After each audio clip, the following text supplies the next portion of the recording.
Hello everyone, welcome back to my channel. Today's video is going to be a campaign update for the adventure that I ran Sunday. So we are re-entering the fantasy trip where most of my players have 4 characters made, and each game they can choose which character they're running, and the experience that they get for the adventure goes to whichever character is participating. All the games end with XP being awarded and them retreating out of a dungeon, and then they can come back to the dungeon next week, and then a week's pass so they can also check for jobs and stuff to get money.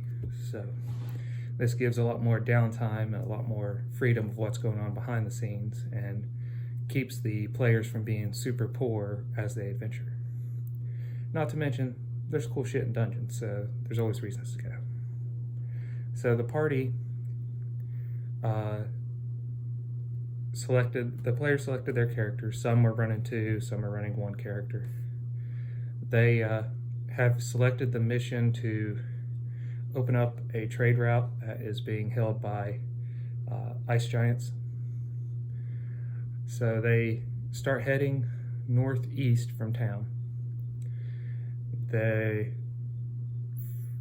go a couple of days, and now they're starting to go into a valley that's then has a trail that goes up a mountain, and they encounter a bridge crossing a river and a ice giant on the bridge.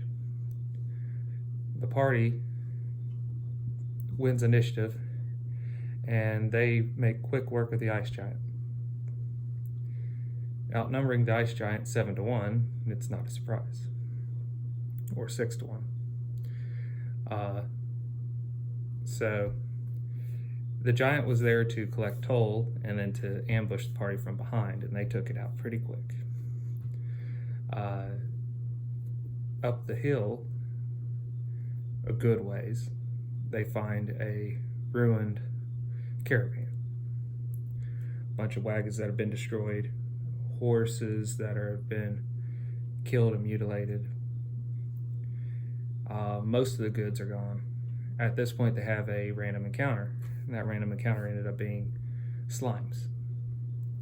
They make quick work of the slimes because slimes are like 1 to 4 hit point creatures that do acid damage if they land on you because they're slowly trying to eat you. And they're about the size of a small dog or a giant rat.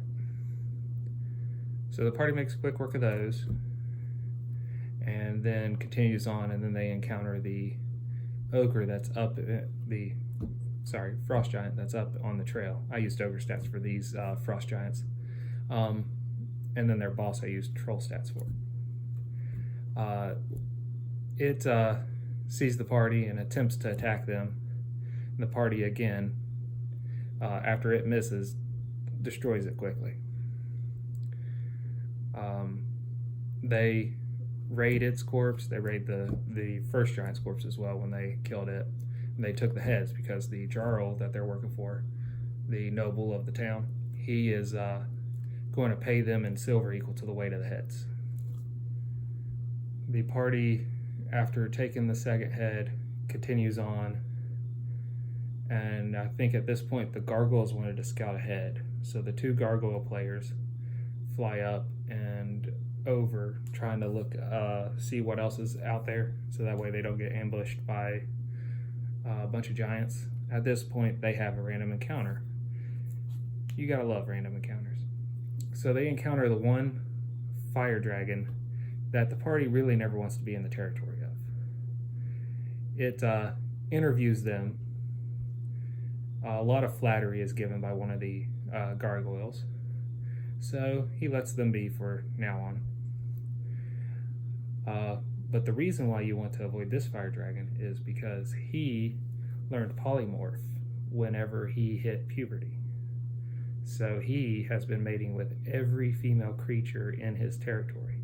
So everything in his territory is half fire dragon and breathes fire and is immune to fire, including the flies and mosquitoes.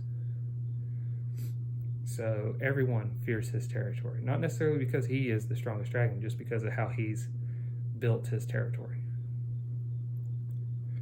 Well, the party finds a inn on a cliff side, and it has walls built around it. The walls are stone. The inn is somewhat stone with a grassy roof. Think turf longhouse, and that would be close to it. The inn was designed as a place to stop, and then the fortification was built later, so they look like different ages, and they look like they serve different purposes. This wasn't built specifically for, say, a defendable position for a noble or army. This was more or less a small defendable position for travelers that were traveling here. In the courtyard, they see two frost giants around a fire, cooking meat and throwing a head through a hoop on the wall.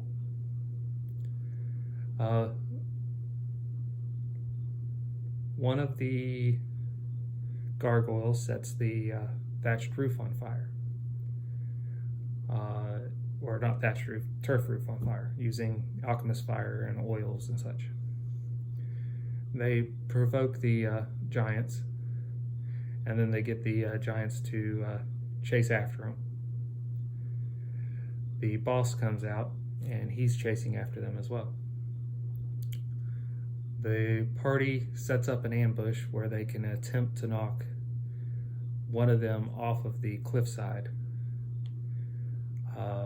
which they used for the tactic of the one that was supposed to ambush them on top of the cliff, halfway between here and the inn. So they ambush it and knock him actually in the ravine, and then he picks himself up from the rubble, and they're like, how much hit points does he have? Well, he had 50 hit points, and in the fantasy trip, hit points is equal to a strength score.